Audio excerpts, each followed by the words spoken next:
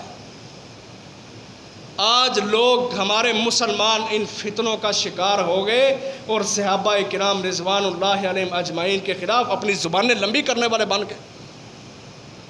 آج دنیا کے اندر یہ بڑی دکھ کی بات ہے، بڑے افسوس کی بات ہے کہ آج پڑھے لکھے لوگ، بڑے بڑے وزیر جو اسلام آبادوں کے اندر رہنے والے ہیں، آصف علوی نام جیسا ایک بدترین آدمی ابو بکر صدیق رضی اللہ تعالیٰ عنہ کے خلاف بد زبانی کرتا ہے۔ محترم بھائیوں، کیا مسلمان کو پریشان نہیں ہونا چاہیے؟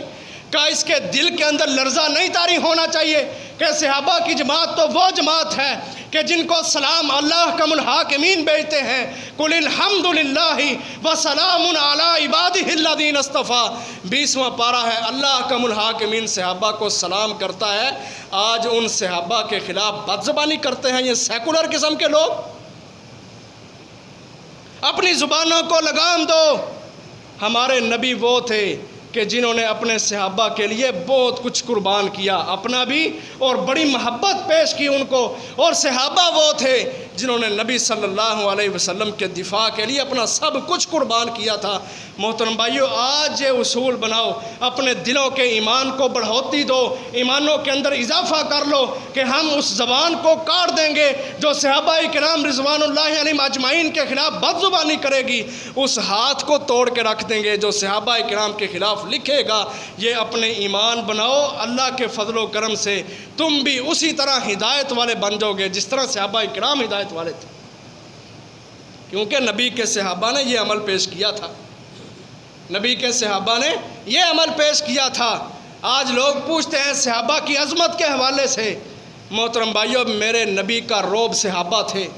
میرے نبی کا دبدبہ صحابہ تھے، میرے نبی کی نماز صحابہ تھے، میرے نبی کا روزہ صحابہ تھے، میرے نبی کا بدر صحابہ تھے، میرے نبی کا احد صحابہ تھے، میرے نبی کی تلوار صحابہ تھے، میرے نبی کا دفاع صحابہ تھے۔ اولئک هم المؤمنون حقا، یہ صحابہ تھے۔ والسابقون الاولون من المہاجرین والانصار والذین اتبعوهم باحسان رضی اللہ عنہم ورضوا عنہ وأعد لهم جنات تجری تحتها الانہار خالدین فیہا ابدا ذالک الفوز العظیم۔ اور صحابہ کے متعلق پوچھتا ہے سیکولر، صحابہ کے حوالے سے اللہ بتاتا ہے یہ ایمان لانے والے تھے، یہ مدد کرنے والے تھے، اللہ ان سے راضی ہو گیا، یہ اللہ سے راضی ہو گئے، یہ ہمیشہ ہمیش کے لیے اللہ کی جنتوں کے بادشاہ اور وارث بن گئے۔ یہ ہیں صحابہ کرام کہ جن کو دہکتے ہوئے کوئلوں پر بھی اگر لٹایا جاتا تو احد احد کی صدائیں نہیں چھوڑا کرتے تھے، جن کو تپتے صحراؤں پر لٹایا جاتا لیکن محمد صلی اللہ علیہ وسلم کے ساتھ بے وفائی کا سوچ بھی نہیں سکتے تھے۔ صحابہ کرام کی جماعت تو یہ عظیم جماعت ہے جن کے متعلق اللہ کے رسول کہتے ہیں خیر القرون کرنی ثم الذین یلونہم ثم الذین یلونہم، کا سب سے بہترین دور صحابہ کرام کا دور ہے، ان کے بعد جو سب سے بہترین دور ہے وہ تابعین کا دور ہے، تابعین کے بعد جو سب سے بہترین دور ہے وہ تبع تابعین کا دور ہے۔ محمد صلی اللہ علیہ وسلم کا دور سب سے اعلیٰ، صحابہ کرام کا دور سب سے اعلیٰ، صحابہ کے شاگردوں کا زمانہ بھی نبی صلی اللہ علیہ وسلم فرماتے ہیں سب سے اعلیٰ۔ آج بڑے لوگ مخالفت کرتے ہیں، صحابہ کے خلاف بد زبانی کرتے ہیں اور اپنے آپ کو حسینی کہتے ہوئے حسن حسین سے محبت کا ان کا تقاضا کیا ہے کہ وہ صحابہ کرام کو گالیاں دیتے ہیں۔ واقعہ کربلا کی حقیقت سے نہ واقف، جن کو پتہ ہی نہیں کہ اصل کے اندر حسین کا قاتل کون ہے۔ یزید رحمت اللہ علیہ کو، یزید رحمت اللہ ہی علیہ، اس پر اللہ کی رحمتیں نازل ہوں، اس کو سہارا بنا کے اپنی مجلسوں کے اندر بیٹھ کے لوگوں کو یزید کے خلاف اللہ کی قسم بڑکا کے وہ جو صحابی کا بیٹا تھا، امیر معاویہ کا بیٹا تھا، امیر معاویہ کا وہ دور ہے کہ جس دور کے اندر بحری جہاد شروع ہوا تھا، نبی صلی اللہ علیہ وسلم نے جہاد کیا خشکی پر، لیکن اللہ کے رسول نے بشارت دی، کہا اس دنیا کے اندر ایسے لوگ آئیں گے جو میرے دور کے ہوں گے اور وہ سمندر کے اوپر بیٹھ کے سوار ہو کے اللہ کے راستے کے اندر جہاد کریں گے۔ سب سے پہلے جو بحری جہاد کیا تھا وہ نبی صلی اللہ علیہ وسلم کے صحابی امیر معاویہ رضی اللہ تعالیٰ عنہ تھے۔ اس صحابی کا بیٹا یزید اس سے ناواقفیت کی بنیاد پر سارے کے سارے لوگ آج لوگوں کو گمراہ کرنے میں لگے ہیں، اور جب یزید کے خلاف بھڑکا لیتے ہیں پھر ان سے پوچھتے ہیں جنہوں نے یزید کی حمایت کی تھی وہ کیا تھے؟ یزید کو قاتل بنا کے کہتے ہیں جو یزید کے حمایتی تھے۔ اب یزید کی حمایت کرنے والے کون تھے؟ 200 کے قریب صحابہ کرام تھے جو یزید کو خلیفہ بنانے پر راضی تھے، نامزد تھے، جنہوں نے منتخب کیا تھا۔ ان میں بڑے بڑے صحابی عبداللہ بن عمر تھے جو صحیح معنوں کے اندر متبع سنت تھے، مغیرہ بن شعبہ تھے، عبداللہ بن عباس جیسے بڑے بڑے صحابہ اس معاملے میں شریک تھے۔ یزید کو قاتل بنا کے رستہ نکالتے ہیں صحابہ اکرام کو گالی دینے کا کہ یزید نے حسین کو، نبی کے نواسے کو قتل کیا، وہ بہت ہی بدتر آدمی تھا، وہ قاتل آدمی تھا، اور پھر رستہ نکالتے ہیں کہ یزید کو خلیفہ بنایا کس نے؟ اب آگے سب کے پاس جواب یہی ہے کہ صحابہ اکرام نے، تو صحابہ اکرام کے خلاف بکواس کرنے لگ جاتے ہیں کہ فلانا ایسا تھا، فلانا ایسا تھا، فلانا صحابی ایسے تھا، اور جن پر اللہ سلامتیاں بھیجے، جن سے اللہ تعالیٰ محبت کے دعوے کرے، جن کو اللہ احکم الحاکمین نے چنا اپنے نبی کے لیے۔ مسند احمد کی روایت ہے، اللہ نے پوری دنیا کے دلوں کو دیکھا، پوری دنیا کے دلوں میں سب سے بہترین دل محمد صلی اللہ علیہ وسلم کا اللہ کو پسند آیا، اللہ نے اس کو نبی بنا دیا۔ اس کے بعد نبی بنانے کے بعد اللہ نے پھر پوری دنیا کے دلوں کو دیکھا، اور ساری دنیا کے دلوں میں صحابہ کے دل اللہ کو پسند آئے، اللہ نے ان کو اپنے نبی کا ساتھ دینے کے لیے منتخب کیا۔ لیکن آج لوگ باتیں کرتے ہیں صحابہ اکرام کو۔ پھر ایک بات اور سمجھ لو، محدثین کا اصول ہے، سارے کے سارے محدثین کا اصول ہے الصحابۃ کلہم عدول، کہ سارے کے سارے صحابہ عادل ہیں۔ عادل ہونے کا کیا مطلب ہے؟ عدالت میں، صحابہ کی عدالت میں 5 چیزیں آتی ہیں، 5 چیزیں۔ پہلی چیز کہ وہ انسان مسلمان ہو جو صحابی ہے، عاقل ہو، عاقل۔ تیسری چیز وہ بالغ ہو۔ چوتھی چیز اس کے اندر کوئی فسق و فجور والا کوئی کام نہ ہو، اور 5ویں چیز اس بندے کے اندر کوئی ایسا عیب نہ ہو جو اس کی عزت پر، اس کی شرافت پر دبا ہو۔ اللہ کی قسم صحابہ اکرام میں سے کوئی ایک بھی صحابی ایسا نہیں تھا کہ جو مسلمان نہ ہو، عاقل بالغ نہ ہو، فسق و فجور اللہ کی قسم صحابہ کے قریب تک نہیں تھا، اور نہ صحابہ کے اندر کوئی ایسا عیب تھا کہ جس کی بنیاد پر صحابہ کی عزت کم ہو جائے۔ اب یہ جو محدثین کا اصول ہے، یہ اہل حدیثوں کے مدارس میں، دیوبندیوں کے مدارس میں، حتیٰ کہ بریلویوں کے مدارس کے اندر بھی جب حدیث کی کتابوں کو اللہ کی قسم وہ فارغ کرتے ہوئے پڑھتے ہیں، حدیثوں کی کتابوں کو وہ فارغ سمجھتے ہوئے پڑھتے ہیں، ان کے ہاں بھی یہ مسلم اصول ہے، اور ساری دنیا کے محدثین کا اجماع ہے اس بات پر کہ محمد صلی اللہ علیہ وسلم کے صحابہ، ان کی عدالت وہ بڑی ہی پختہ ہے، وہ سارے کے سارے عادل ہیں، کوئی صحابی فسق و فجور کا مرتکب نہیں تھا، کسی صحابی کے اندر بھی ایسا عیب نہیں تھا کہ جس کی بنیاد پر صحابی کو اللہ کی قسم ذلیل کر کے رکھ دیا جائے، کوئی ایسا عیب نہیں تھا۔ یہ سارے اصول پڑھائے جاتے ہیں صحابہ اکرام کے حوالے سے۔ اب اس بات پر سارے محدثین کا کیا ہے؟ اکٹھ، جس کو اجماع کہا جاتا ہے، اتحاد کہا جاتا ہے۔ اب ساری دنیا صحابہ کی عدالت پر متفق ہو، اور وہ صحابہ جو پاک باز نیک لوگ تھے یزید کو منتخب کر رہے ہیں، کیا صحابہ کے خلاف کسی کو بات کرنے کا حق ہے؟ نہیں حق ہے، کیونکہ سارے کے سارے محدثین کا اجماع ہے کہ صحابہ اکرام سارے کے سارے عادل تھے، ان کے اندر فسق و فجور والا کوئی کام نہیں تھا، ان کی ذات کے اندر کوئی عیب نہیں تھا جو صحابہ کی عزت کو پامال کرتا ہو، کوئی ایسا عیب نہیں تھا۔ وہ بہترین صحابہ تھے جو یزید کو منتخب کر رہے تھے۔ ہم لوگ ہیں نا، ہمارے اندر بڑے گناہ ہیں، لیکن ہم بھی جب الیکشن ہوتے ہیں نا، سوچ سب کی ہوتی ہے کوئی ایسا وزیر اعظم آنا چاہیے، کوئی ایسا حکمران آنا چاہیے جو بڑا ہی عدالت والا ہو، بڑے انصاف والا ہو، جو ملک کی ترقی کے لیے کام کرنے والا ہو۔ ہم گناہ گار ہو کے وہ لوگ پسند کرتے ہیں کہ جو لوگ عادل ہوں، عدالت کے ساتھ، انصاف کے ساتھ حکمرانیاں کرنے والے ہوں۔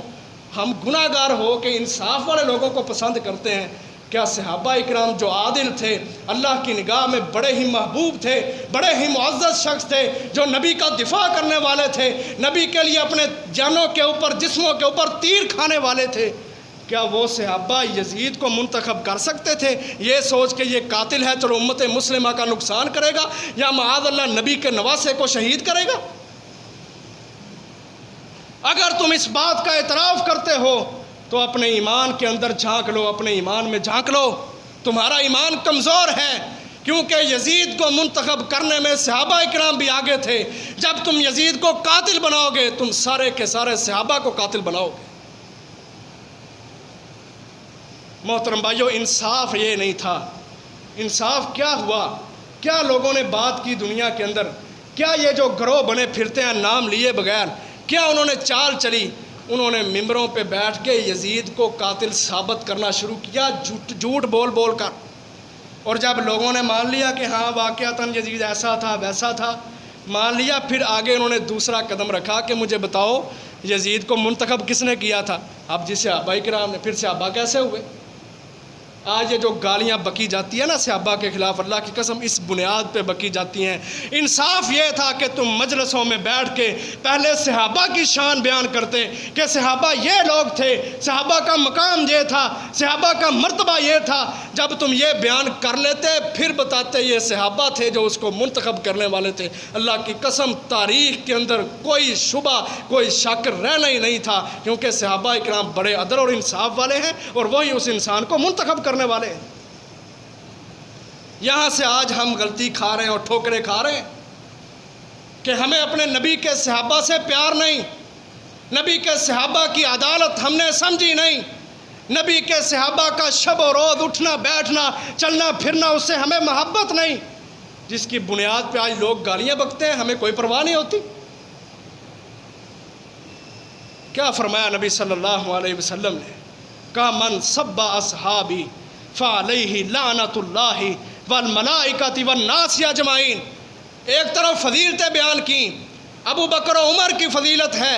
عثمان و علی کی فضیلت ہے، عشرہ مبشرہ کی فضیلت ہے، مہاجرین و انصار کی فضیلت ہے، علی المرتضیٰ کی فضیلت ہے، حسن حسین کی فضیلت ہے، سیدہ کہول اہل الجنہ، حسن حسین جنتیوں کے سردار ہیں، نوجوانوں کے سردار ہیں۔ دوسری طرف جو بغض رکھے گا، نبی صلی اللہ علیہ وسلم نے فرما دیا من سب اصحابی فعلیہ لعنت اللہ والملائکۃ والناس اجمعین، کہ جس نے میرے صحابہ کے خلاف بد زبانی کی اس پر اللہ کی لعنت، فرشتوں کی لعنت، ساری دنیا والوں کی لعنت۔ ایمان صحابہ کا کیا ہے؟ کہا لا تسبوا اصحابی لا تسبوا اصحابی فوالذی نفسی بیدہ لو انفق مثل احد ذہبا لا مدرک مد نصیفہ ما بلغ مد احدہم ولا نصیفہ۔ کہا میرے صحابہ کو گالی نہ دو، میرے صحابہ کو گالی نہ دو، یہ محمد صلی اللہ علیہ وسلم کا فرمان ہے۔ کہا فوالذی نفسی بیدہ لو ان انفق مثل احد ذہبا ما بلغ مد احدہم ولا نصیفہ۔ کہ اگر میرا صحابی ایک آدھا مد کہتے ہیں آدھا کلو کو، مد یہ عربی زبان کا لفظ ہے، آدھا کلو کو عربی زبان میں مد کہتے ہیں، اور مد کا بھی آدھا حصہ جس کو پاؤ کہا جاتا ہے نصیفہ۔ کہا میرا صحابی اللہ کے رستے میں آدھا کلو جو خرچ کرے، جو یا گندم یا آدھا کلو بھی نہیں، ایک پاؤ جو اللہ کے رستے میں خرچ کرے۔ صحابہ کا ایمان دیکھنا کتنا ہے۔ کہا تم میں سے کوئی بندہ ایک احد پہاڑ کے برابر سونا اللہ کے رستے میں خرچ کرے، کہا میرے صحابی کا وہ آدھا کلو یا اس سے بھی آدھا جو ہے اس کی فضیلت کو عام بندہ کبھی نہیں پہنچ سکتا، کیونکہ صحابہ کا ایمان بہت زیادہ۔ یہ ہیں صحابہ ان کے ایمان اتنے مضبوط اور خود گواہی دے رہے ہیں محمد صلی اللہ علیہ وسلم کی ذات۔ اس لیے ہم دنیا والوں کو یہ پیغام دینا چاہتے ہیں کہ حضرت رسول اللہ صلی اللہ علیہ وسلم کی جو جماعت ہے، صحابہ کرام کی جماعت ہے، ان کے خلاف بد زبانی کرنا چھوڑ دو، کیونکہ نبی تمہارے اوپر لعنتیں کی ہیں۔ اور جہاں تک ہماری بات ہے، ہم یزدانی شہید کی فکر بن کے، احسان ظہیر کی فکر بن کے، حافظ محمد سعید کی للکار بن کے تمہارے اوپر چڑھ دوڑیں گے اور ان فتنوں کا کلا کما کر دیں گے، ان زبانوں کو کھینچ لیں گے جو صحابہ اکرام رضوان اللہ علیہم اجمعین کے خلاف بکواس کرتی ہیں۔ اللہ تبارک و تعالیٰ سے دعا ہے اللہ تعالیٰ ہم سب کو صحابہ جیسا ایمان نصیب فرمائے۔ اللہ احکم الحاکمین ہمیں یہ سوچ اور یہ فکر اور یہ سمجھ، یہ صلاحیت عطا فرما دے کہ ہم صحابہ کی عدالت کے اوپر انصاف کے ساتھ یقین رکھنے والے بن جائیں۔ وآخر دعوانا الحمد للہ رب العالمین۔